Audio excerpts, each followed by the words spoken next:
Tá ligado? Tá baixo? Vocês estão escutando?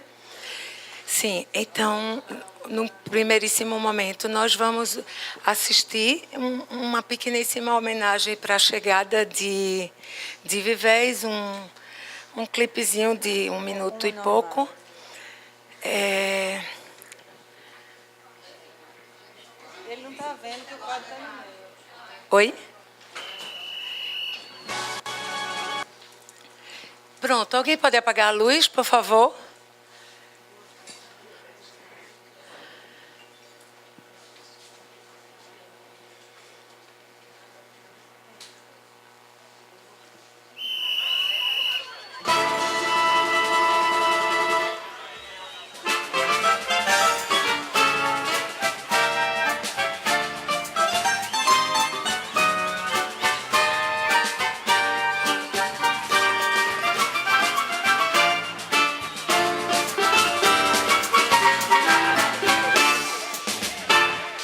Recife travestido de encantos, seus cantos, recantos cantando, seus cânticos trazendo acalanto, rezando seus contos.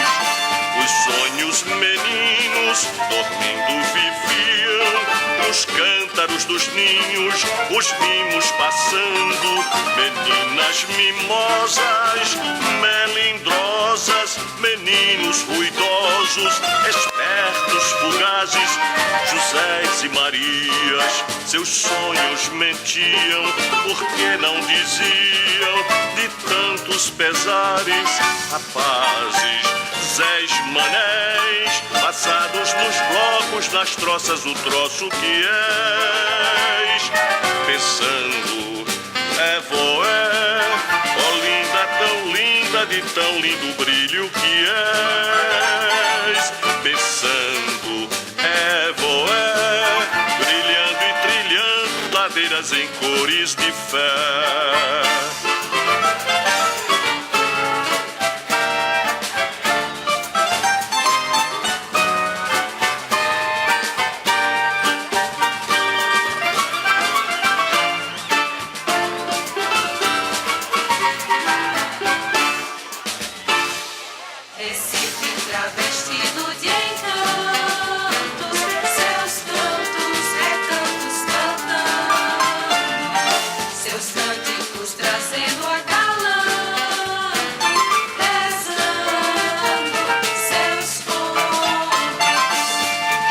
Esperança, cidade se lança, o frevo que dança, alegra a frevança.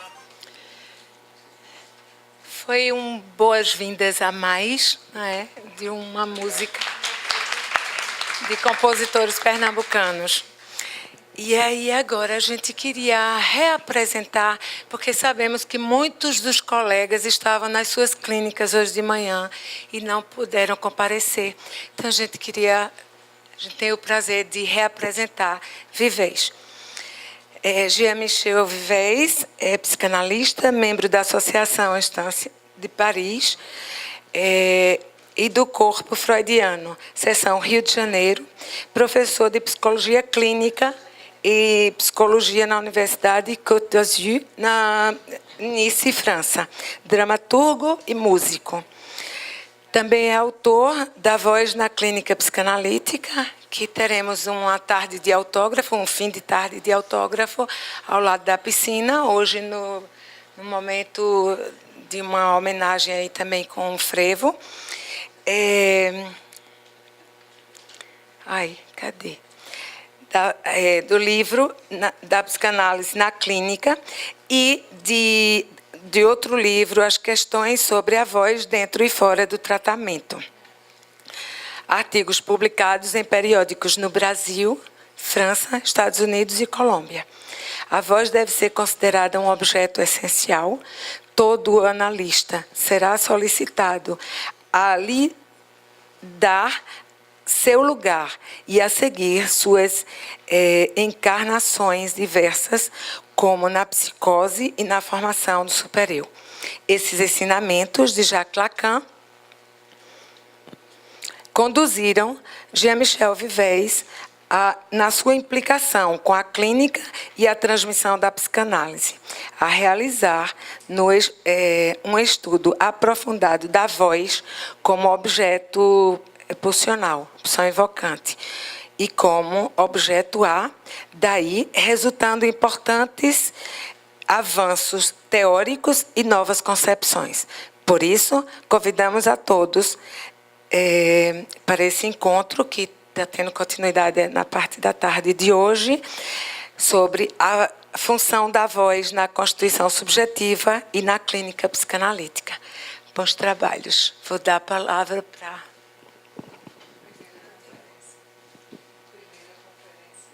Sim, gente, desculpa.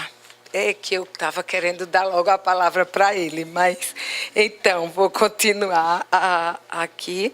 É a primeira conferência dos trabalhos de hoje, é a primeira conferência com o título A Dinâmica da Voz na Constituição Subjetiva.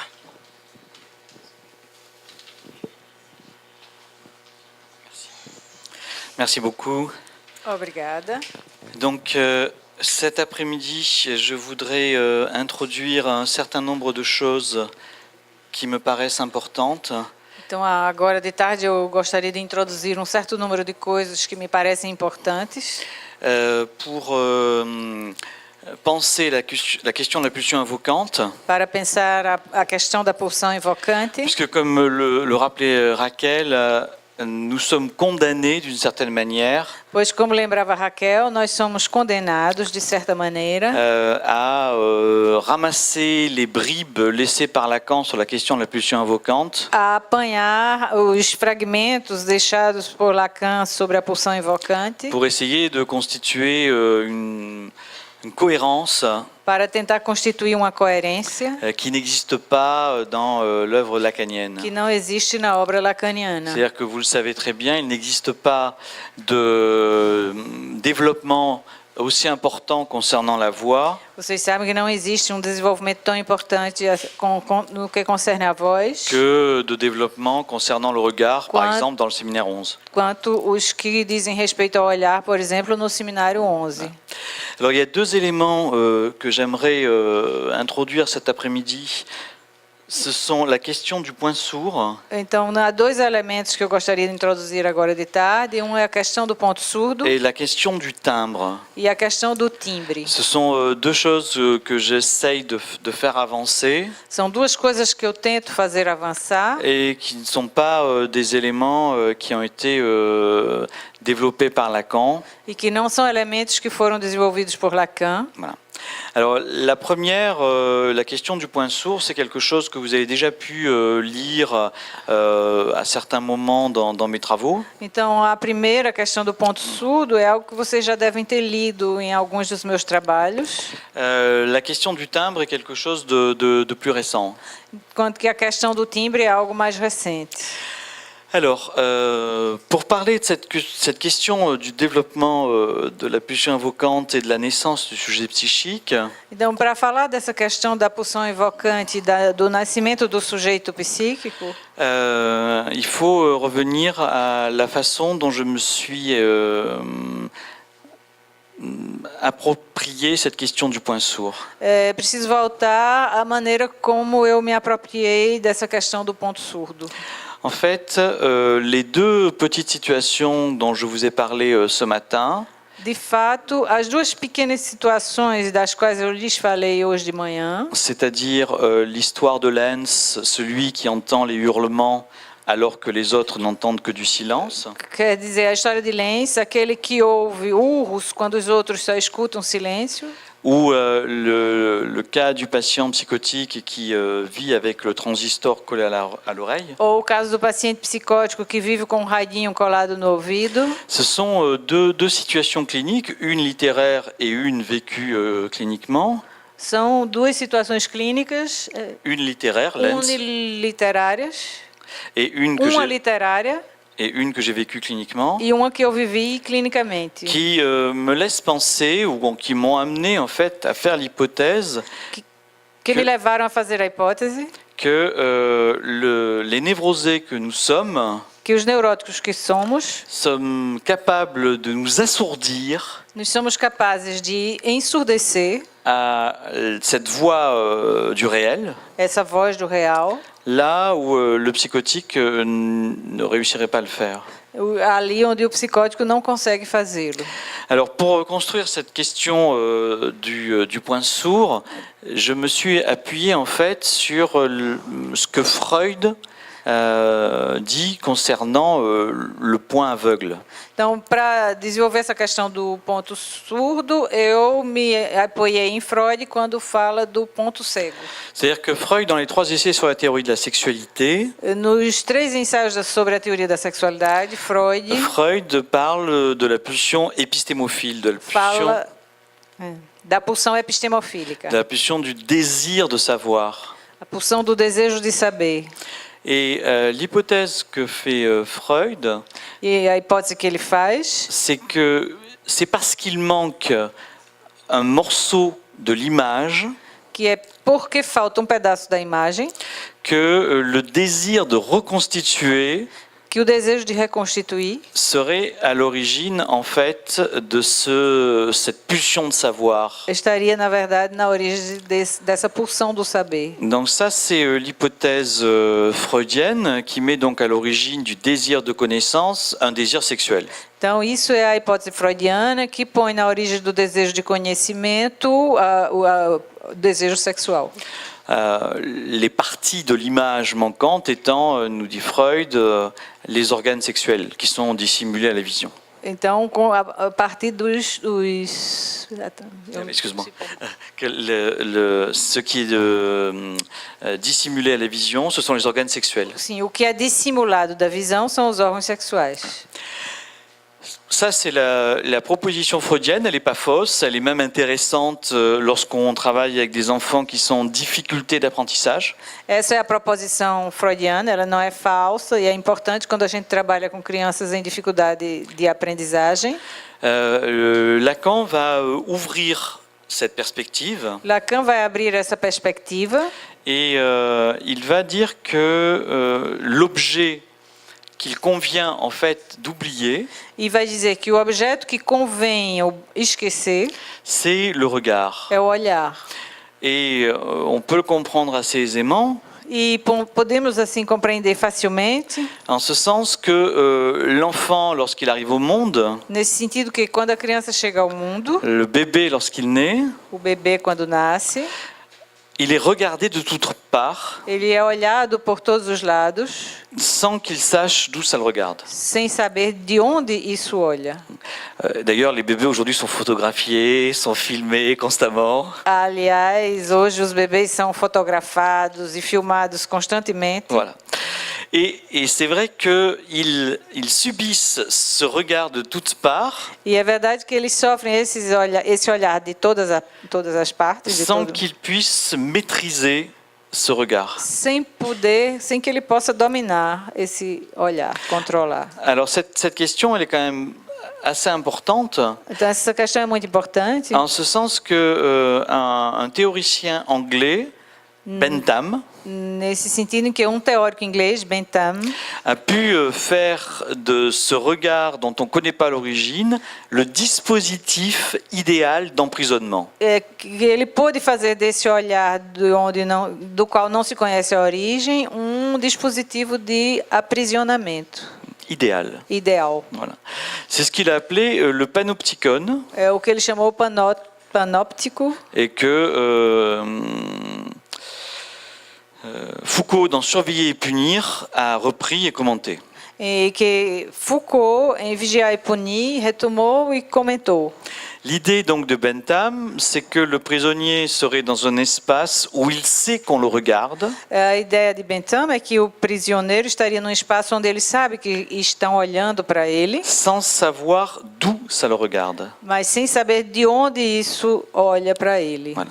On pourrait dire que l'enfant, il est exactement plongé dans ce dispositif-là. Podemos dizer que a criança está mergulhada nesse dispositivo daí. Il existe, il est plongé dans un monde où il est transpercé de regards, ele está mergulhado num mundo onde ele é traspassado de olhar, sans dos qu'il olhares, puisse maîtriser ses regards, sem que ele possa controlar esses olhares sans qu'il puisse effectivement savoir d'où ça le regarde. e sem que ele possa saber com efeito de onde isso olha para On ele. pourrait dire que l'enfant va se construire petit à petit dans cet oubli de ce regard. Então podemos dizer que a criança vai se construir pouco a pouco no esquecimento desse olhar.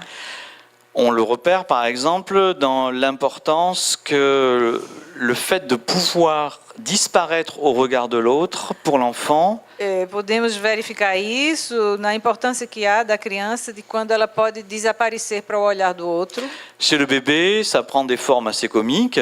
E no bebê isso toma formas bem cômicas. C'est-à-dire que, par exemple, le bébé il va fermer les yeux Por exemplo, o bebê pode fechar os olhos et quand l'autre disparaît à son regard, il pense effectivement que lui-même a disparu. e quando o outro desaparece do olhar, ele pensa que foi ele que desapareceu. Donc on voit effectivement ces enfants comme ça qui, face à nous, ferment les yeux, croyant comme ça que magiquement, ils disparaissent. Então eles acreditam que magicamente eles desaparecem. Et ça, on pourrait dire que c'est une première tentative E essa é uma primeira tentativa, podemos dizer, de venir barrer le regard de l'autre. de vir barrar o olhar do outro. Il y a un second moment qui est un peu plus élaboré, Há segundo momento, que é pouco mais elaborado, c'est le moment où l'enfant va commencer à expérimenter les jeux de cache-cache. é o momento em que as crianças vão começar a experimentar a brincadeira de esconde-esconde. Et vous savez qu'effectivement, ce sont des moments extrêmement importants, et même dans les thérapies, E são momentos extremamente importantes, vocês sabem, mesmo nas terapias, où effectivement les enfants vont jouer pendant des séances entières à se cacher derrière le bureau, à se cacher derrière les couvertures, à expérimenter la possibilité de disparaître au regard de l'autre. onde as crianças vão sem cessar experimentar a possibilidade de desaparecer para o olhar do outro, vão se esconder por detrás do birô, detrás de uma toalha, disso. Ouais.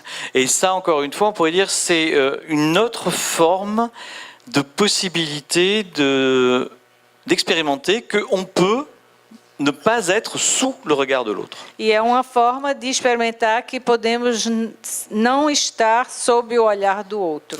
Et puis, il y a une forme encore plus élaborée, et c'est sans doute celle à laquelle tous les enfants n'accèdent pas. E há ainda uma forma mais elaborada, e nesta nem todas as crianças têm acesso a esta. C'est le moment où l'enfant comprend enfin É o momento em que a criança compreende, enfim, qu'il peut mentir à ses parents. que ele pode mentir para os seus pais. C'est-à-dire que très longtemps, Quer dizer, muito tempo, l'enfant va penser et être persuadé que ce qu'il pense, ses parents le savent immédiatement. eles estão persuadidos durante muito tempo de que o que eles pensam, os pais sabem disso imediatamente. Qu'il est transparent à la lecture de ses pensées par ses parents. E que ele é transparente à leitura dos seus pensamentos pelos seus pais. Et puis un jour, E dia, il dit quelque chose qui n'est pas vrai ele diz alguma coisa que não é verdade et il s'aperçoit avec stupéfaction que ses parents le croient. e ele percebe, estupefato, que seus pais acreditam. Ça, c'est un moment de jubilation extraordinaire. E esse é momento de jubilação extraordinário. Ça veut dire que tout d'un coup, il existe un point à l'intérieur de moi-même Quer dizer que, de repente, aparece, ele sabe que existe ponto no interior de mim mesmo qui échappe au savoir de l'autre. que escapa do saber do outro. On pourrait dire que c'est ici la naissance de la constitution de l'intimité. Podemos dizer que aqui é o nascimento da constituição da intimidade. C'est la naissance, en fait, de ce point inaliénable É o nascimento desse ponto inalienável qui échappe radicalement au regard de l'autre. que escapa radicalmente do olhar do outro. Vous imaginez que l'enfant peut avoir le désir d'user et d'abuser de ce mensonge. E vocês podem imaginar, então, que a criança vai ter o desejo de usar e abusar dessa mentira. Puisque, effectivement, c'est un moment où tout d'un coup, il prend possession Pois é momento em que, de repente, ele toma posse Il prend position dans le rapport à l'autre. E toma posição na relação com o outro. Voilà. Donc les parents, la plupart du temps, sont complètement effrayés quand leur enfant ment. Então, os pais ficam completamente assustados quando a criança mente. Et ils viennent voir le psychologue en disant « Ah, mais vous vous rendez compte, il passe son temps à mentir !» E eles vêm ver o psicólogo dizendo: ah, é horrível, eles passam o tempo mentindo. Et je leur dis « Mais c'est très bien !» E eu digo: mas é ótimo, muito bem. Mais c'est super. Ça veut dire qu'il est en train d'expérimenter la possibilité, comme ça, d'avoir un espace intime qui échappe à votre présence. Isso quer dizer que eles estão experimentando a possibilidade de ter um espaço íntimo que escapa da presença de vocês. Donc, la plupart du temps, je conseille aux parents de lâcher un peu leur enfant. Então eu aconselho, na maioria das vezes, aos pais de deixar um pouco a criança, Pour qu'ils n'aient pas besoin, effectivement, de mentir pour constituer cet espace intime. para que eles não precisem, com efeito, mentir para constituir esse espaço íntimo. Donc ça, on pourrait dire que ce troisième temps, le psychotique, il n'y accédera pas. Então, esse terceiro tempo, podemos dizer que o psicótico não tem acesso a ele. Pour lui, effectivement, il n'y a pas cet espace d'intimité qui pourrait échapper au regard de l'autre. Para ele, com efeito, não há esse espaço de intimidade que poderia escapar do olhar do outro. Et de fait, E de ça fato, le regarde depuis la télévision, depuis la planète Mars, depuis la fenêtre en face, etc., etc. então, e na verdade, isso olha para ele desde a televisão, do planeta Março, da janela, etc. Voilà. Alors, cette constitution du point aveugle, pourrait-on dire, Então, essa constituição do ponto cego, poderíamos dizer, c'est quelque chose que Lacan esquisse lorsqu'il parle de qu'est-ce qu'un tableau à l'occasion du séminaire 11. é algo que Lacan esboça quando ele fala do que é um quadro no Seminário 11. Vous vous souvenez, Lacan, à l'occasion du séminaire 11, dit le tableau, c'est un piège à regard. Então, vocês sabem que no Seminário 11, ele diz que o quadro é uma armadilha para o olhar. C'est très joli cette idée. Alors, mais É uma bela ideia. un piège à regard de qui? Mas uma armadilha para o olhar de quem? Alors bien sûr, la première réponse qui nous vient à l'esprit, Então, a primeira resposta que nos vem à mente ça serait que c'est notre regard qui est piégé par le tableau. seria que é o nosso olhar que foi pego na armadilha do quadro. Et de fait, E, de fato, lorsqu'on regarde un tableau, quando a gente olha um quadro, il peut y avoir une dimension de fascination pode haver uma dimensão de fascinação qui fait que notre regard est attrapé. que faz com que nosso olhar fique preso. Mais la thèse de Lacan est comme d'habitude beaucoup plus intéressante et beaucoup plus compliquée, Mas a tese de Lacan é muito mais interessante e muito mais complicada, como normalmente, puisqu'il nous dit qu'en fait c'est un piège au regard de l'autre. pois ele nos diz que, na verdade, é uma armadilha para o olhar do outro. Et ça, c'est une idée absolument stupéfiante. E essa é uma ideia estupefaciente. C'est-à-dire que le tableau, c'est ce qui viendrait effectivement piéger le regard de l'autre et qui, pendant qu'il regarderait le tableau, ne viendrait pas me persécuter. Então, o quadro seria o que vem com efeito pegar na armadilha o olhar do outro, e assim o outro não viria nos perseguir. C'est exactement ce qui se passe lorsqu'on travaille avec des enfants et qu'on dessine avec eux. É exatamente o que acontece quando a gente trabalha com crianças e é que a gente desenha com eles. Alors, un enfant, bien sûr, quand on le reçoit, on va le faire dessiner. Então, uma criança, quando a gente a recebe, a gente vai fazê-los desenhar. Je dis bien sûr parce que c'est souvent comme ça qu'on commence. Eu digo é claro porque frequentemente é assim que a gente começa. Mais il y a deux façons d'aborder cette question du dessin avec l'enfant. Mas há duas maneiras de abordar essa questão do desenho com a criança. Soit on est du côté de la psychologie. Seja estamos do lado da psicologia, Et là, effectivement, on va s'intéresser au nombre de doigts, aux couleurs utilisées, s'il manque un membre, si le dessin est petit, s'il est grand, enfin tout ce que vous e voulez. aí a gente vai se interessar pela cor, se está faltando um dedo, se a criança é pequena, se é grande, se falta alguma coisa.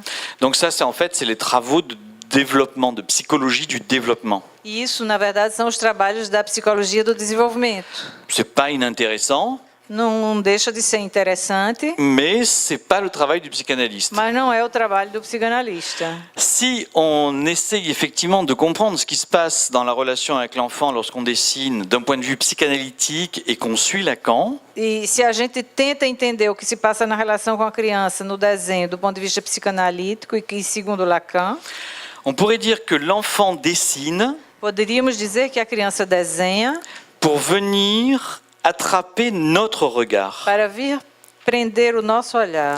C'est-à-dire que pendant qu'on est en train de regarder ce qu'il fait, Quer dizer, quando a gente está olhando o que ele faz, notre regard ne pèse pas sur lui. nosso olhar não está pesando sobre ele. Et la dimension surmoïque de notre regard E a dimensão superegóica do nosso olhar est barrée et tenue à é distance. barrada, é mantida à distância.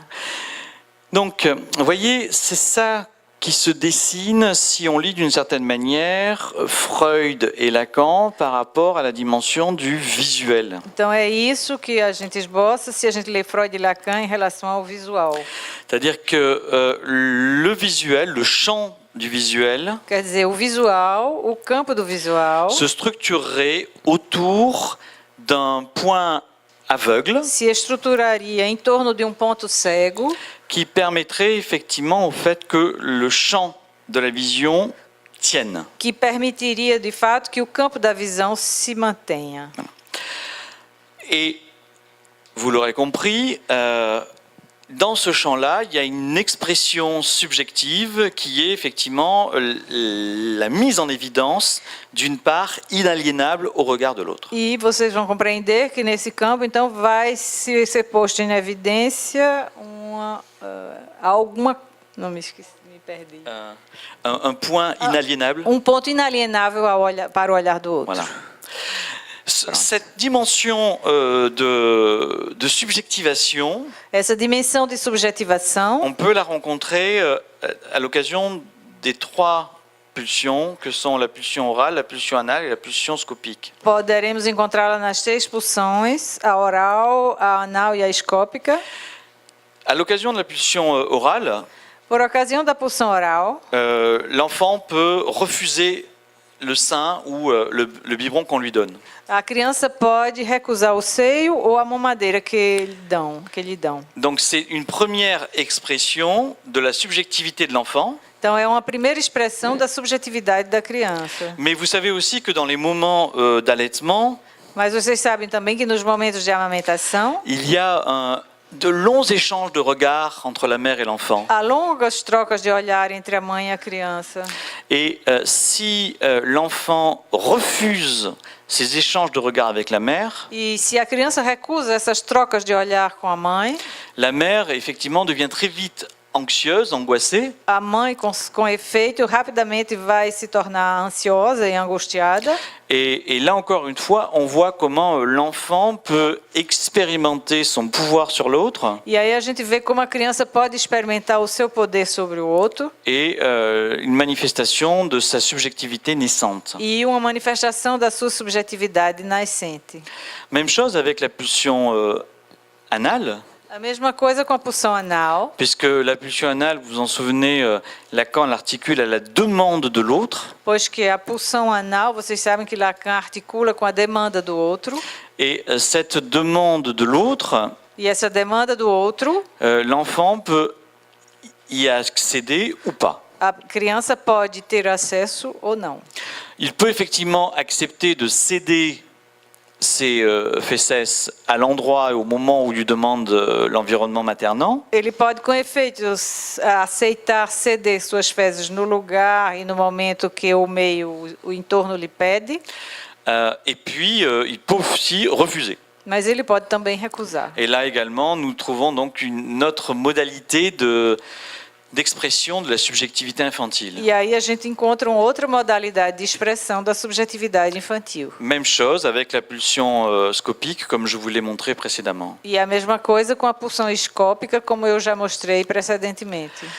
Alors, à partir de la constitution de ce point aveugle dans le champ scopique, Então, a partir da constituição desse ponto cego na pulsão escópica, j'ai proposé de soutenir l'hypothèse de l'existence d'un point sourd. eu propus sustentar a hipótese da existência de um ponto surdo. Alors, point sourd qui est effectivement plus compliqué, Ponto surdo que, com efeito, é mais complicado, en ce sens qu'il ne s'appuie sur aucune fonction biologique. no sentido em que ele não se apoia em nenhuma função biológica. Vous vous souvenez que Lacan disait dans le séminaire 11 que les oreilles ne possèdent pas de sphincter.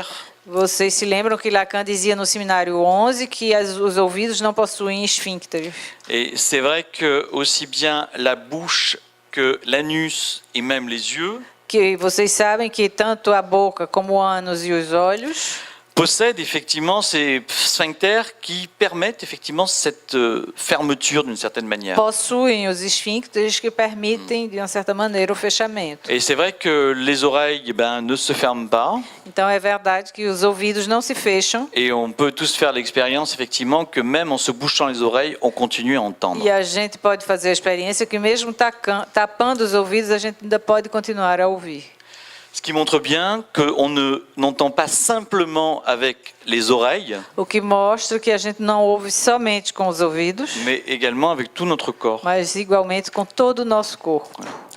Donc, à partir de là, la question qui se posait pour moi, c'était comment va s'effectuer cet assourdissement à la voix de l'autre. Então, a partir daí, a minha questão era como é que vai se efetuar esse ensurdecimento para a voz do outro.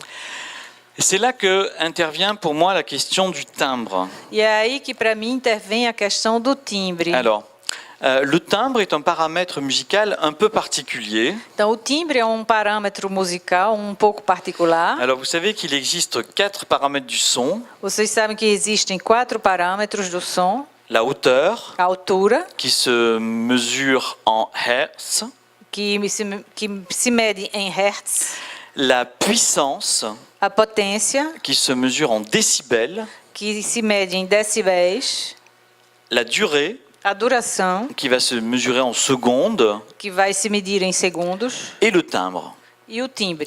Et le timbre, justement, qui a cette particularité de ne pas avoir d'unité de mesure. E o timbre, que justamente que tem essa particularidade que não tem unidade de medida. C'est-à-dire que, effectivement, un timbre, on va pouvoir essayer de le définir, on va lui donner des caractéristiques, on va lui donner des adjectifs. Timbre a gente tenta defini-lo dando características, dando adjetivo, Mais à aucun moment, on va pouvoir effectivement mesurer un timbre. mas em nenhum momento vamos poder com efeito medir timbre. Si je vous demande de parler du timbre d'une voix aimée, Se eu peço a vocês para falar do timbre de uma voz amada, bien sûr que vous allez pouvoir l'appeler à votre oreille. é claro que vocês vão poder chamá-la ao seu ouvido. Vous allez pouvoir dire, il y a ça, il y a ça, il y a ça, il y a ça. Vocês vão poder dizer isso, isso, isso e isso. Et chaque fois, je pourrais vous dire, mais encore. E a cada vez eu ainda vou poder dizer mais ainda.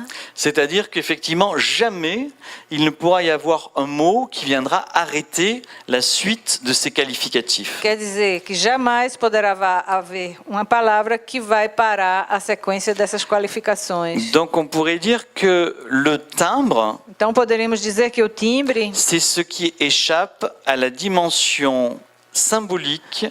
é o que escapa da dimensão simbólica. C'est ce qui me permet de proposer l'idée que le timbre, c'est la dimension réelle de la voix. É o que me faz propor a ideia de que o timbre é a dimensão real da voz. C'est au timbre que le corps résonnerait, par rapport à ce que je disais ce matin, par rapport à l'autisme. É pelo timbre que o corpo ressoaria, como eu falava hoje de manhã em relação ao autismo. Donc l'autisme tenterait effectivement de se tenir à distance de cette dimension du timbre avec les stratégies dont je vous ai parlé ce matin. Então o autismo tentaria se manter à distância com efeito dessa dimensão do timbre, com essas estratégias das quais eu falei hoje de manhã. La question, c'est pourquoi et comment acceptons-nous de nous aliéner au langage? A questão é por que nós aceitamos nos alienar à linguagem. Ça, c'est une vraie question. Essa é uma verdadeira questão. Ouais. Je veux dire, avec tous les ennuis que cela provoque, le Com malentendu, Todos os aborrecimentos que isso provoca, os mal-entendidos, le fait qu'effectivement l'immédiateté du rapport au monde disparaît, o fato de que a imediatez da relação com o mundo desaparece, la perte du paradis originel. a perda do paraíso originário. Il faut vraiment que les choses soient compliquées pour qu'on choisisse effectivement le langage. É preciso realmente que as coisas sejam muito complicadas para a gente escolha a linguagem. Alors l'hypothèse que je fais, Então a hipótese que eu faço c'est que en fait, on se fait avoir. é que a gente é pego numa armadilha, digamos, a gente perde com isso. Voilà. C'est-à-dire A gente é que enganado. on se fait avoir en ce sens que ce qui oriente l'enfant, c'est le timbre de la mère. A gente é enganado nesse sentido em que o que orienta a criança é o timbre da mãe. C'est-à-dire la tentative de retrouver cet objet de jouissance qui est la voix maternelle. Quer dizer, a tentativa de reencontrar esse objeto de gozo que é a voz materna. Et ça, c'est la dimension, pourrait-on dire, de la sirène. E essa é a dimensão que nós poderíamos dizer da sereia. Mais, bien sûr, la mère, la plupart du temps, n'est pas qu'une sirène. Mas, é claro, a mãe não é, na maioria das vezes, somente uma sereia. C'est-à-dire que cette voix, elle est aussi articulée à autre chose, c'est-à-dire qu'elle est aussi le support du langage. Quer dizer que a voz ela é também articulada com outra coisa, ou seja, ela é o suporte da linguagem. Et c'est ça qui donne effectivement à cet objet voix cette place si particulière dans la dynamique des pulsions. E é isso que dá à voz esse lugar tão particular na dinâmica das pulsões.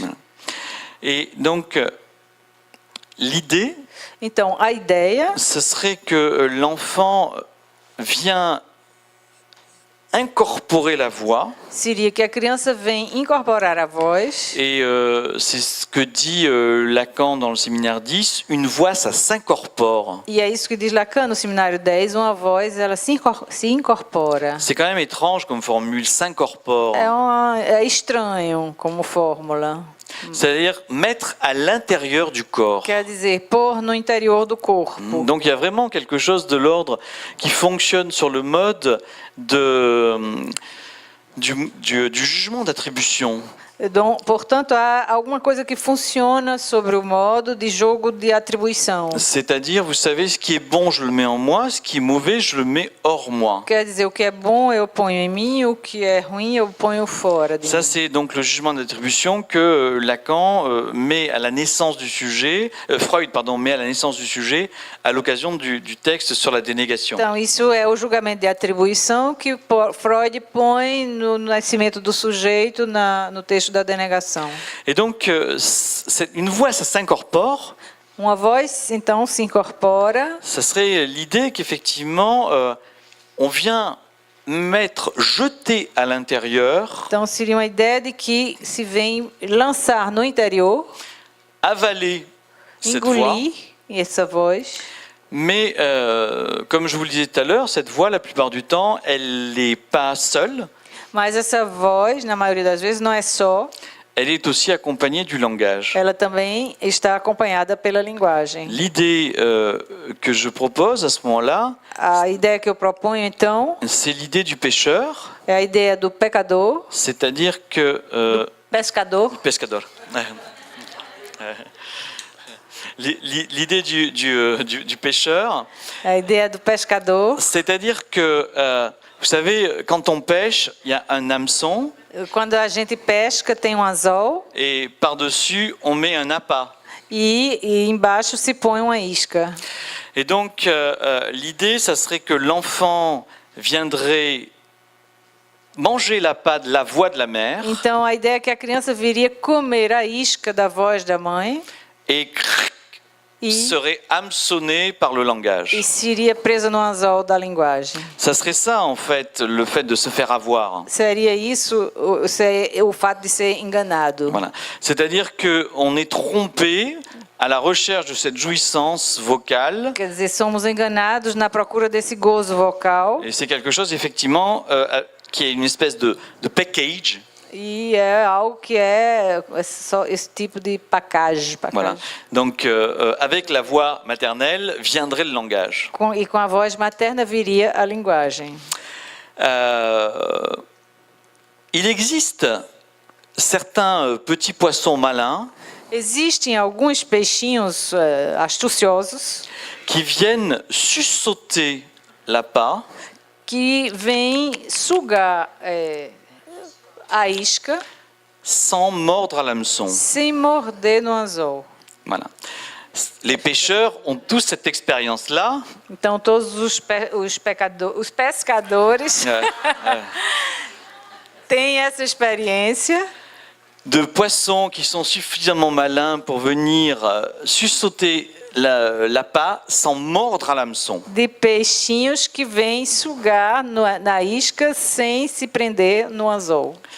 Ça, on pourrait dire que c'est un petit enfant autiste. Então, a gente pode dizer que isso é uma criança autista. C'est effectivement un petit enfant qui continue à vouloir jouir de cet objet voix, donc de ne pas le perdre, Então, é uma criança que quer continuar gozando desse objeto voz, não quer perdê-lo, sans s'aliéner au langage. sem se alienar na linguagem. Voilà. Donc, si maintenant on essaye de comprendre ce qu'il en est du circuit de la pulsion invocante, Se agora a gente tenta entender o que é o circuito da pulsão invocante, voilà comment on pourrait définir les choses. eis aí como a gente poderia definir as coisas. On peut éteindre? Non, on ne peut pas éteindre. C'est pas grave. Alors, Freud, lorsqu'il il fait l'esquisse d'une psychologie scientifique en 1895, Então, Freud, quando em 1895 escreve o projeto para uma psicologia científica, il dit que le premier mouvement de l'enfant ele diz que o primeiro movimento da criança serait un mouvement d'expression de la souffrance, seria um movimento de expressão do sofrimento, donc qui va s'exprimer dans un cri que vai se exprimir num grito, que Michel Poisat avait qualifié de cri pur. que Michel Poisat tinha qualificado de grito puro. C'est-à-dire un cri qui serait complètement détaché de toute demande. Quer dizer, um grito que seria separado, desligado de qualquer demanda. Donc ça, c'est l'hypothèse freudienne. Essa é, então, a hipótese freudiana. La première manifestation vocale de l'enfant A primeira manifestação vocal da criança n'est pas un appel, não é um apelo, c'est en fait une pure expression d'un état de souffrance. é, de fato, uma pura expressão de um estado de sofrimento. Et la tentative plutôt de venir sortir cette souffrance hors du corps. E tentativa mais de fazer sair esse sofrimento do corpo. Donc ça serait, on pourrait dire, le temps zéro de la pulsion invocante. Então, esse seria o tempo zero da pulsão invocante. Donc cette question du cri pur. Essa questão do grito puro. Donc là, le sujet, comme vous le voyez, n'est pas encore barré. E aí, como vocês veem, o sujeito ainda não é barrado. On est ici au niveau de ce que Lacan appelle dans le séminaire 10 le sujet de la jouissance. Estamos aqui no nível disso que Lacan chama no seminário 6 o sujeito do gozo. Ce qui est une espèce d'oxymoron extraordinaire, le sujet de la jouissance. O que é um oxímoro extraordinário, o sujeito do gozo. Mais c'est une proposition que nous fait Lacan. Mas é uma proposição que faz Lacan. Donc, ce cri pur, la plupart du temps, il va venir résonner dans l'oreille d'un autre. Então, esse grito puro, na maioria das vezes, vai ressoar no ouvido do outro. Et c'est la réponse que va faire l'autre E é a resposta que o outro vai dar, qui va inscrire ce cri que vai inscrever esse grito dans le circuit de la demande et donc de la chaîne signifiante. no circuito da demanda e, portanto, na cadeia significante. Et ça, c'est quelque chose que Lacan repère dans le séminaire 11 de façon tout à fait particulière. E isso é algo que Lacan situa no Seminário 11 de maneira bem particular, Quand il dit que la pulsion invocante a cette particularité quando ele diz que a pulsão invocante tem essa particularidade, pour pouvoir se boucler que para poder se fechar, de nécessiter la présence de l'autre. de necessitar a presença do outro. Et il dit que sans cela, la pulsion invocante est bien différente de toutes les autres pulsions. E nisso ela é diferente de todas as outras pulsões. Et ce qu'on pourrait ajouter, E o que poderíamos acrescentar, c'est que ce qui va être caractéristique également de la pulsion invocante, e que é o que também vai igualmente ser característico da pulsão invocante, c'est qu'elle nécessite non seulement le sujet et l'autre, é que ela necessita não somente o sujeito outro, et en plus, elle nécessite chez chacun d'eux e, au moins 2 zones érogènes. e ela necessita, além disso, em cada um deles, 2 zonas erógenas. Dans le cas le plus simple, No caso mais simples, qui serait celui d'un enfant qui est parlant et non sourd, que seria o caso de uma criança que é falante e não surda, avec un environnement maternant qui est lui-même parlant et non sourd. com um entorno maternante que também é falante e não surdo. On va dire que la zone érogène qui est concernée par l'enfant dans un premier temps, c'est la bouche. E a gente vai dizer que a zona erógena concernida para a criança, num primeiro tempo, é a boca, Dans laquelle effectivement de laquelle va jaillir le cri da qual vai jorrar o grito et qui va venir résonner dans l'oreille de l'autre. e que vai ressoar no ouvido do outro. Pour que ce circuit de la pulsion invocante se mette en place, Para que esse circuito da pulsão invocante se instale, il va falloir que l'autre, vai ser necessário que o outro, et là on passe de l'oreille à la bouche, e aqui a gente vai passar do ouvido para a boca, vienne répondre que o outro venha responder et que la réponse de l'autre e que a resposta do outro vienne résonner dans l'oreille du sujet. venha ressoar no ouvido do sujeito. Là, on pourrait croire que la pulsion s'est bouclée. E aí a gente poderia acreditar que a pulsão foi fechada. Or, c'est plus compliqué que ça. Ora, é muito mais complicado do que isso. Pour que cette pulsion puisse réellement venir se boucler, Para que essa pulsão possa realmente vir se fechar, il va falloir effectivement au moins un demi-tour de plus, vai ser necessário pelo menos uma meia volta a mais. c'est-à-dire c'est le moment où l'enfant va à nouveau pousser un cri, Quer dizer, no momento em que a criança vai de novo lançar um grito, mais là ce cri pur ne sera plus un cri pur, mais sera déjà un cri pour, e aí esse grito não vai mais ser um grito puro, mas será um grito para, c'est-à-dire un cri qui sollicite le retour de l'autre. quer dizer, um grito que solicita o retorno do outro. Voilà. Alors, vous voyez, ça aussi c'est caractéristique du circuit de la pulsion invocante, Então, veja, isso também é característico do circuito da pulsão invocante, puisque si vous vous souvenez, pois se vocês se lembram, dans le séminaire 11, no Seminário 11, le schéma que fait Lacan, o esquema que Lacan faz c'est effectivement ce circuit de la pulsion et ce bouclage de la pulsion é esse circuito da pulsão, esse fechamento da pulsão, qui tourne effectivement autour de l'objet, que gira em torno do objeto, sans que cela pour autant n'implique la présence de l'autre, sem que isso implique, no entanto, a presença do outro. et sans qu'effectivement il y ait la nécessité d'un demi-tour supplémentaire.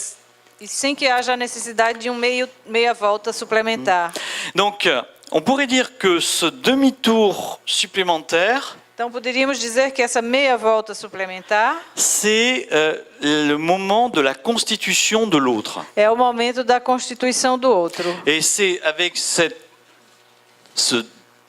demi-tour supplémentaire, pourrait-on dire, E é com essa meia volta suplementar, que va poderíamos venir, dizer, que va venir se poser la question du point sourd. que vai vir se colocar a questão do ponto surdo. Alors, on pourrait dire que cette dynamique-là, Freud, d'une certaine manière, l'a anticipée dans Pulsion, Destin des Pulsions, en 1915. Pode então dizer que Freud já tinha antecipado essa dinâmica em Pulsão e seus Destinos, em 1915, Lorsqu'il parle de ce qu'il va nommer la pulsion de regarder. quando ele vai nomear isso que a pulsão do olhar. Alors voici ce que dit Freud en 1915.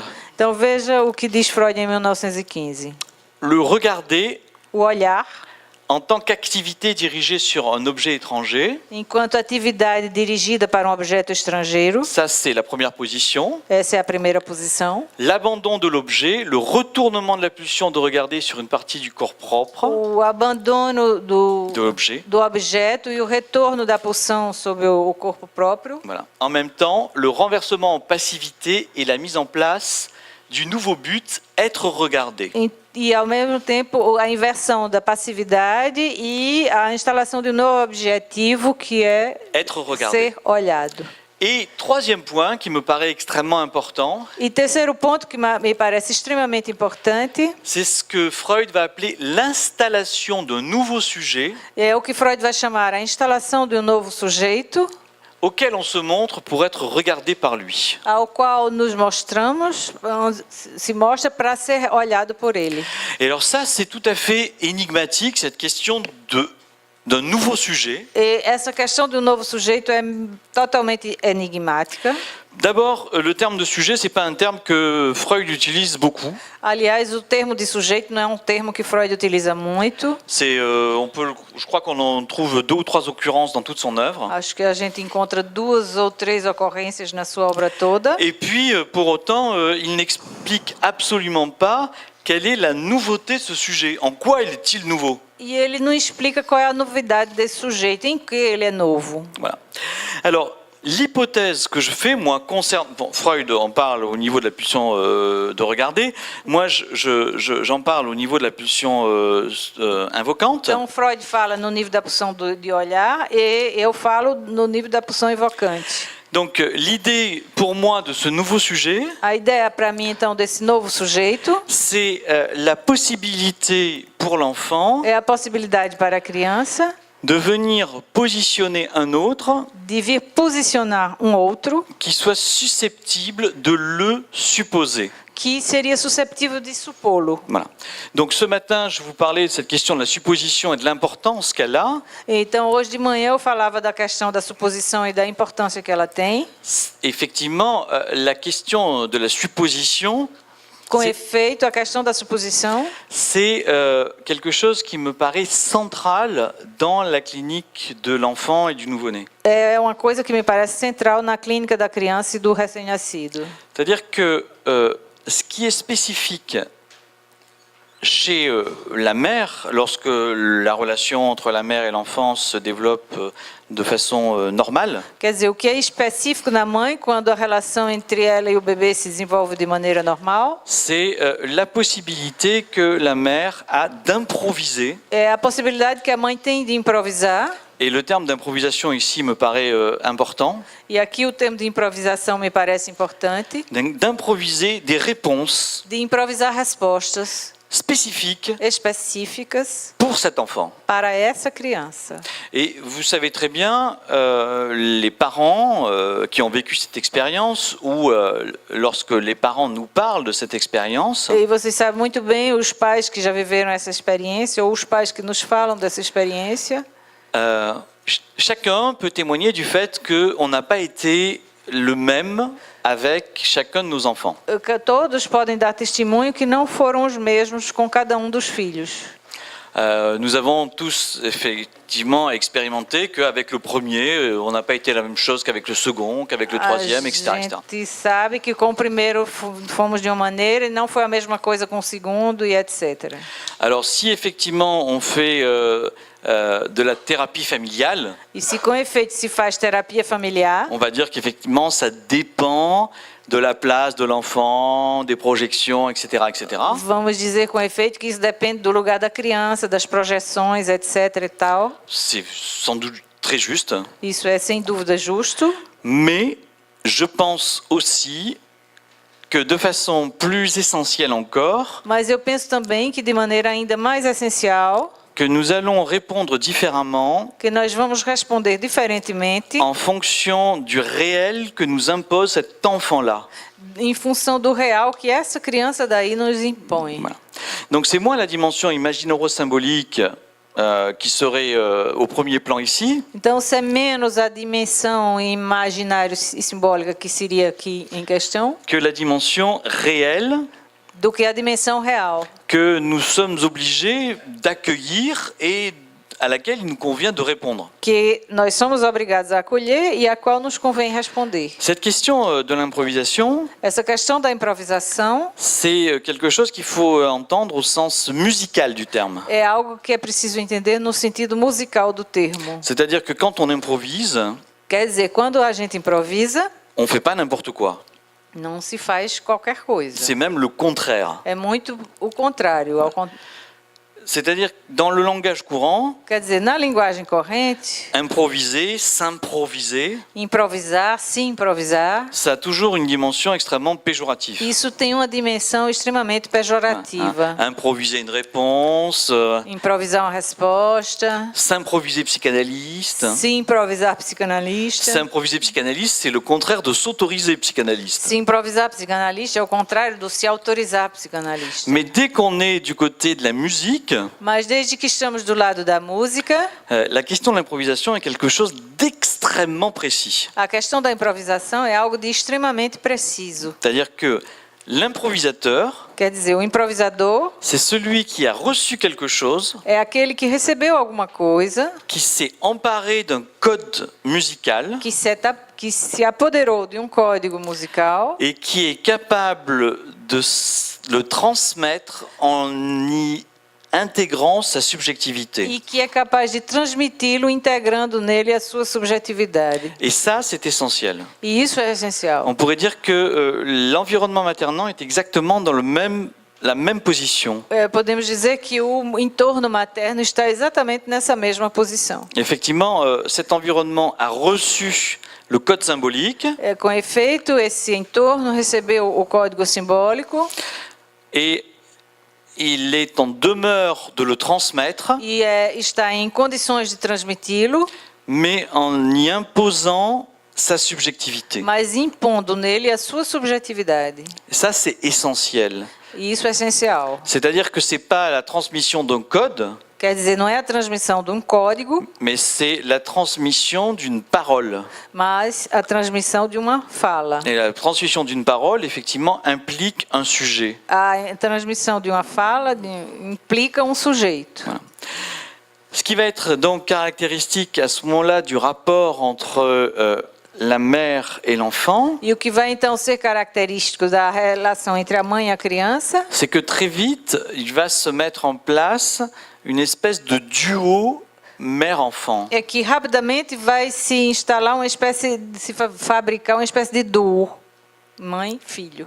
Et duo au sens musical de terme. Duo no sentido musical do termo. En ce sens que, effectivement, dans un duo musical, No sentido que num duo il y a toujours effectivement la place de chacun qui est clairement définie e há sempre o lugar de cada que é claramente definido et les travaux de psychologie du développement, e os trabalhos de psicologia do desenvolvimento, comme Trevarten, que vous connaissez peut-être à Como travers les travaux de Marie-Christine Lasnik, Trevarten, que vocês conhecem através dos trabalhos de Marie-Christine Lasnik, ont montré de façon tout à fait caractéristique qu'il y avait comme ça des échanges entre la mère et l'enfant qui étaient particulièrement bien mesurés. E mostrou que há trocas entre a mãe e a criança que são particularmente bem medidos. Et que si effectivement il y avait des modifications qui intervenaient, E que se com efeito houvesse modificações que interviessem, il y avait une espèce de mal-être extrêmement fort qui intervenait aussi bien chez la mère que chez l'enfant. Viria mal-estar extremamente forte intervir ou na criança ou na mãe. Donc, on pourrait dire que c'est l'apparition de ce nouveau sujet Então, poderíamos dizer que essa aparição aparecimento de novo sujeito c'est le moment où l'enfant va lancer ce cri pour, é o momento em que a criança vai lançar esse grito para, et c'est le moment donc où il va faire l'hypothèse e é o momento então em que ele vai fazer a hipótese que l'autre est capable de l'entendre. de que o outro é capaz de ouvi-lo. Ça, c'est quelque chose qui ne fonctionne pas toujours, Isso é algo que nem sempre funciona, puisque, par exemple, dans le cas des mélancoliques, pois que no caso dos melancólicos, le sujet est incapable d'appeler. o sujeito é incapaz de lhe chamar. Il est incapable, effectivement, de soutenir l'hypothèse que quelqu'un puisse entendre son appel et y répondre. Ele é incapaz de fazer a hipótese que alguém possa ouvir o seu apelo e lhe responder. Donc, ce nouveau sujet, Então, esse novo sujeito c'est pas un sujet qui entendrait tout, qui serait panphonique, não é um sujeito que ouviria tudo, que seria panfônico, pour faire le pendant avec le panoptique, para fazer uma comparação com o panóptico, mais ce serait celui qui, effectivement, serait capable d'entendre l'appel, mas que seria aquele que seria capaz de ouvir o apelo d'y répondre, e responder a ele, dans cette réponse également supposer e nessa resposta igualmente supor l'idée d'une possible prise de parole. a ideia de uma possível tomada da palavra. Et c'est ce que je disais ce matin lorsque je vous disais que l'enfant, dès la naissance, E é isso que eu dizia hoje de manhã, que a criança desde o nascimento est en position de sujet supposé parlant. é na posição de criança, de suposto falante. Alors, cette expression, c'est quelque chose que j'ai construit en collaboration avec Alain Didier Veil, E isso é algo que eu construí em colaboração com Alain Didier Veil, puisque vous connaissez l'expression d'Alain Didier Veil qui dit que le psychanalyste, pois vocês conhecem a expressão de Alain Didier Veil, que diz que o psicanalista c'est moins le sujet supposé savoir é menos o sujeito suposto saber que le sujet supposé savoir qu'il y a du sujet. do que o sujeito suposto saber que há sujeito. C'est celui effectivement qui est capable de supposer et de soutenir cette hypothèse Que é aquele que é capaz de supor e sustentar essa hipótese que du sujet peut advenir. de que o sujeito pode advir. Et ça, c'est une position effectivement extrêmement importante, par exemple, quand on travaille avec des autistes. Isso é extremamente importante, sobretudo quando a gente trabalha com autistas. C'est-à-dire que cette dimension-là est tellement peu présente Quer dizer, essa dimensão é tão pouco presente qu'il est important effectivement de pouvoir supposer pour qu'un jour elle puisse éventuellement advenir. que é importante poder supor para que dia ela possa advir. Eh bien, on pourrait dire que c'est exactement la même chose par rapport à l'environnement maternel. Então é a mesma coisa que a gente poderia dizer em relação ao entorno maternante. La mère A mãe est celle qui est effectivement, quand je dis la mère, c'est bien sûr beaucoup plus large que la maman, je veux dire c'est tout l'environnement. Quando eu digo a mãe, eu falo de todo o entorno. C'est cet environnement qui va être capable de supposer É esse entorno que vai ser capaz de supor que du bébé, que do bebê, de ce petit bout de chair sanguignolant, hurlant, vomissant, chiant, pequeno pedaço de carne vomitador, sanguinolento, que faz cocô e Voilà. etc. D'accord. Eh bien, un jour, Dia, un jeu pourra sortir. G vai poder sair. Ça, c'est extraordinaire. Hein. Isso é extraordinário. Je veux dire, il faut être suffisamment folle ou être une mère pour pouvoir faire cette hypothèse-là. É preciso ser suficientemente louco ou ser uma mãe para fazer essa hipótese. Voilà. Donc, ce qui va advenir, Então, o que vai advir c'est que la plupart du temps, é que, na maioria das vezes, un jeu, effectivement, va apparaître. G, com efeito, vai surgir, vai aparecer. Les travaux de psychologie de psycholinguistique sont tout à fait intéressants sur cette dimension-là. E os trabalhos de linguística são muito interessantes sobre essa dimensão, Puisque les études interculturelles sur les échanges entre la mère et l'enfant pois os estudos interculturais sobre as trocas entre a mãe e a criança ont montré qu'entre 0 et 6 ans, mostraram 6 que mois, pardon, entre 0 e 6 meses, la plupart des adresses de la mère à l'enfant se font sous forme de questions. a maioria dos endereçamentos da mãe para a criança se fazem sob a forma de pergunta, de questão. Et qu'est-ce qu'il veut? O que é que ele quer? Et il a froid, il a chaud, il veut que je le prenne au bras, hein. Tem frio, tá com calor, quer que eu pegue no braço? Donc il y a deux éléments dans cette modalité qui me paraissent extrêmement intéressantes. Então, há dois elementos nessa modalidade que me parecem extremamente importantes. La première, c'est que la mère fait une violence interprétative à l'enfant en lui donnant des mots. A primeira é que a mãe faz uma violência interpretativa à criança, lhe dando palavras. La deuxième chose, E a segunda coisa c'est que ces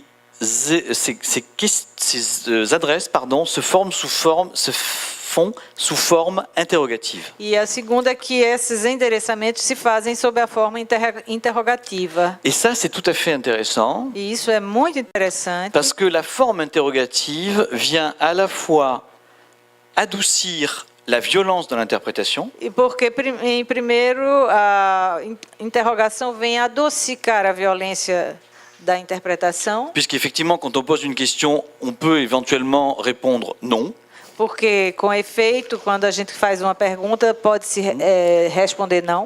Et vous savez quels sont les ravages que peuvent avoir pour un enfant des énoncés qui ne sont que des affirmations. E vocês sabem, podem se dar conta da devastação que pode haver para uma criança quando há enunciados que só têm afirmação. Les travaux de l'école de Palo Alto sur la double contrainte l'ont parfaitement montré. Os trabalhos de Palo Alto sobre o duplo bind, o duplo laço, mostraram isso perfeitamente. Par exemple, maman, l'eau est trop chaude, mais non, c'est parfait, c'est exactement la température qui convient. Por exemplo, mamãe, a água está muito quente. Ela, não, está perfeito, é a temperatura que convém. Voilà. Donc, c'est-à-dire, c'est la négation même des sensations de l'enfant qui intervient ici. Quer dizer, a negação mesmo das sensações da criança que intervém aqui. Donc, en mettant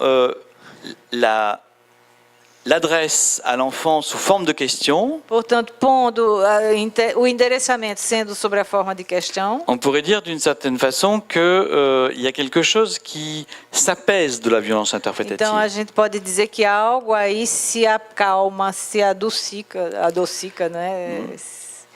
Se amacia da violência da interpretação. Et deuxième chose extrêmement importante dans cette question qui est adressée à l'enfant, E algo de importante nessa questão que é dirigida à criança c'est que le fait de questionner l'enfant, é que o fato de questionar a criança, ça le met en position de sujet supposé parlant. isso o põe na posição de ser suposto falante. C'est-à-dire qu'il ne parle pas encore. Quer dizer, ele não fala ainda. Effectivement, l'enfant n'est pas encore en possibilité de répondre, E com efeito ele ainda não está com a possibilidade de responder, mais l'environnement maternant mas o entorno maternante suppose que cela est possible. supõe que isso seja possível. Et c'est parce qu'effectivement cette supposition existe E é com efeito, porque essa suposição existe, qu'un jour Que cela dia- pourra advenir. isso vai poder advir. Et ce qui est tout à fait intéressant, E o que é bem interessante, et je terminerai là-dessus parce que sinon je vais me faire engueuler, e eu vou terminar aqui, porque senão vão brigar comigo. voilà. Ce qui est tout à fait intéressant, c'est que à partir de 6 mois, O que é bem interessante é que a partir de 6 meses, à partir du moment où l'enfant peut directement intervenir sur l'interaction verbale, à partir du moment où les choses vont devenir plus précises. A partir do momento em que a criança pode intervir mais ativamente na interação verbal, algo vai se tornar mais preciso. Les questions vont tendre à disparaître. As questões tendem a desaparecer. C'est-à-dire que c'est comme si pendant les 6 mois, on avait creusé une espèce de nid dans lequel va pouvoir venir se loger la subjectivité de l'enfant. Quer dizer, é como se durante os primeiros 6 meses se construísse uma espécie de ninho oco, onde vai se cavar a subjetividade da criança. Et une fois qu'effectivement cet espace est suffisamment mis en place, E uma vez que esse espaço está suficientemente colocado, à partir du moment où la subjectivité de l'enfant va pouvoir venir s'exprimer de façon plus directe, a partir do momento em que a subjetividade da criança vai poder se exprimir de maneira mais direta, cette supposition, en tout cas sous la forme des questions, essa suposição, em todo caso, sob a forma de questão, tendrait à venir s'effacer et disparaître. tenderia a diminuir, a desaparecer. Voilà. Je reste là. Maintenant, on va Eu commencer fico à aqui dialoguer. e vamos Merci. começar a dialogar. Obrigada.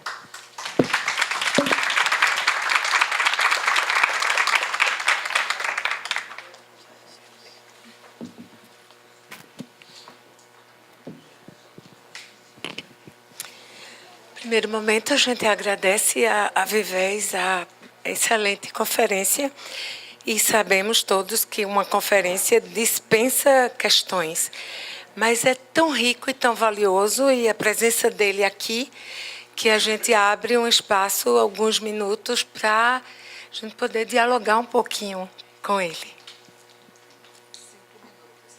5 estão me informando que 5 minutos no máximo, mas pelo menos, não é? Porque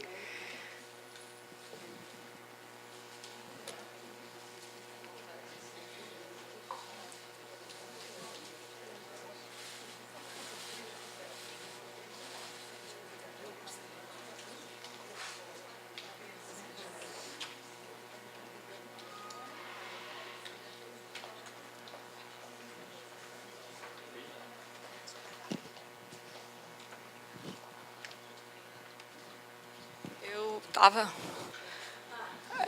me questionando se as crianças hiperativas, né, que estariam também tentando escapar dessa dimensão do olhar do outro e da voz do outro.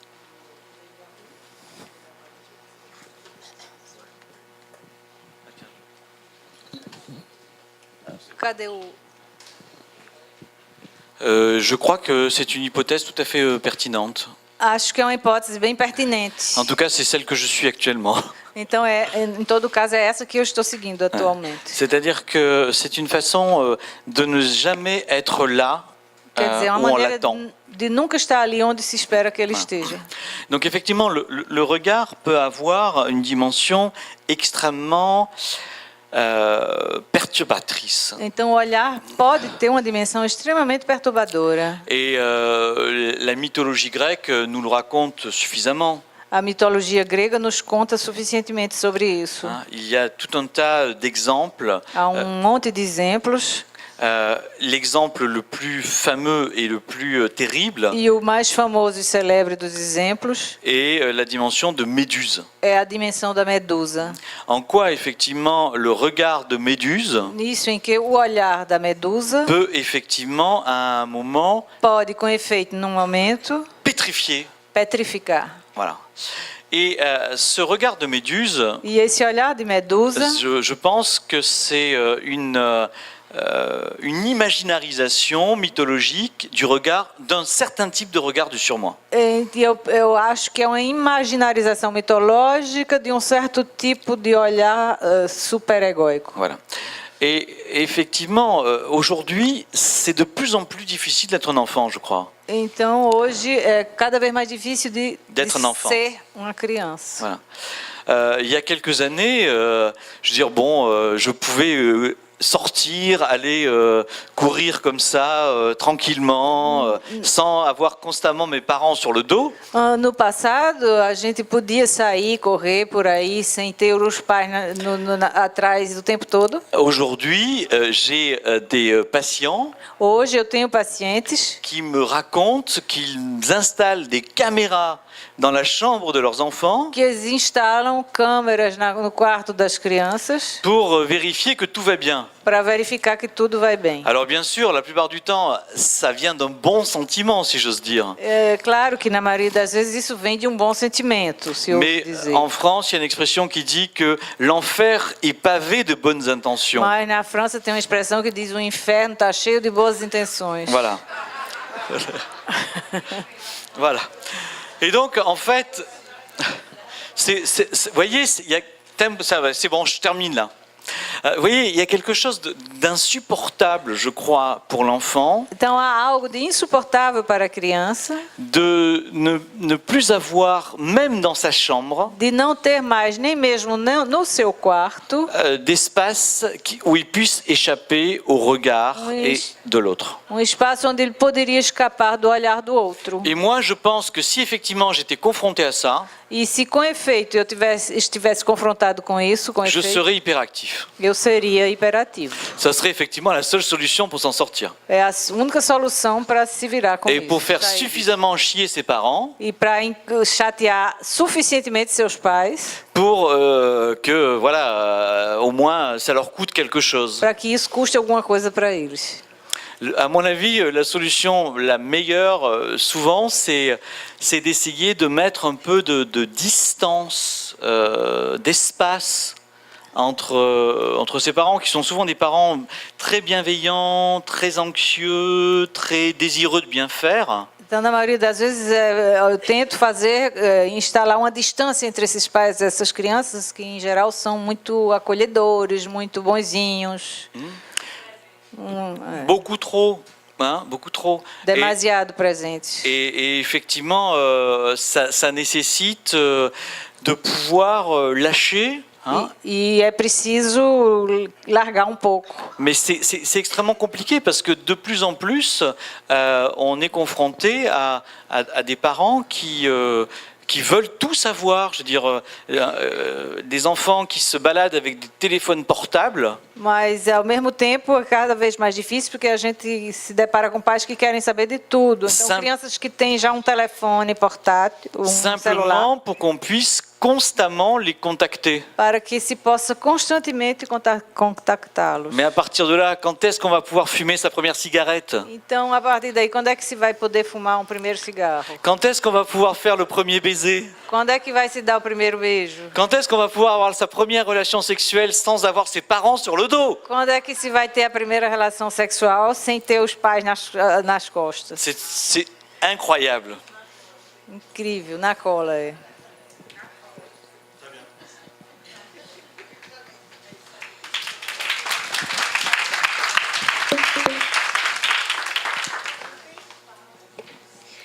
Então, a gente convida Ana Lúcia Falcão para coordenar a próxima mesa.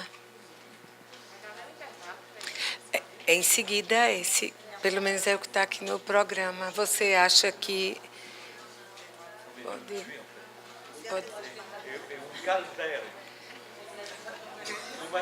Ah? Ele está pedindo um intervalozinho.